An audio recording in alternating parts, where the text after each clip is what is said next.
Nanindigan si Second Lieutenant Precious May Medrano ng Philippine Army na hindi nawawala ang kakayahan ng mga kabataan sa kabila ng pananaw nila na tila naging apathetic o walang pakialam ang mga ito sa isyu na nangyayari sa lipunan dahil sa epekto ng social media.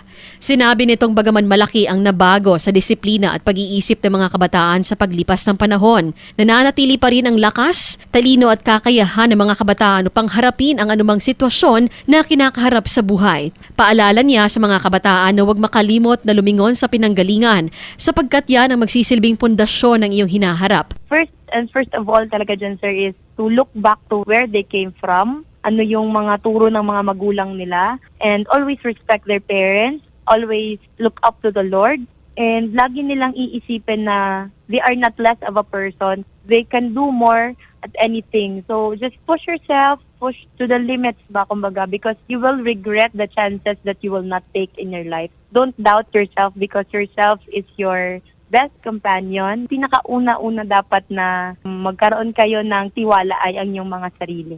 Malaki ang pasasalamat ni Medrano sa kanyang ina dahil siya ang sumuporta sa kanya sa kabila ng pagiging isang single parent. Pray lang gid, ma'am, always pray lang gid. Ang matambag nako sa mga parents, kung unsa ang gusto sa mga anak, i-support lang gid nato kay dili man kita god ang mag-eskwela, sila man. Matatandaan na kamakailan lang ay nagtapos si Medrano bilang top 1 ng Officer Candidate School Batch Bumanawag Class of 2025 ng Philippine Army.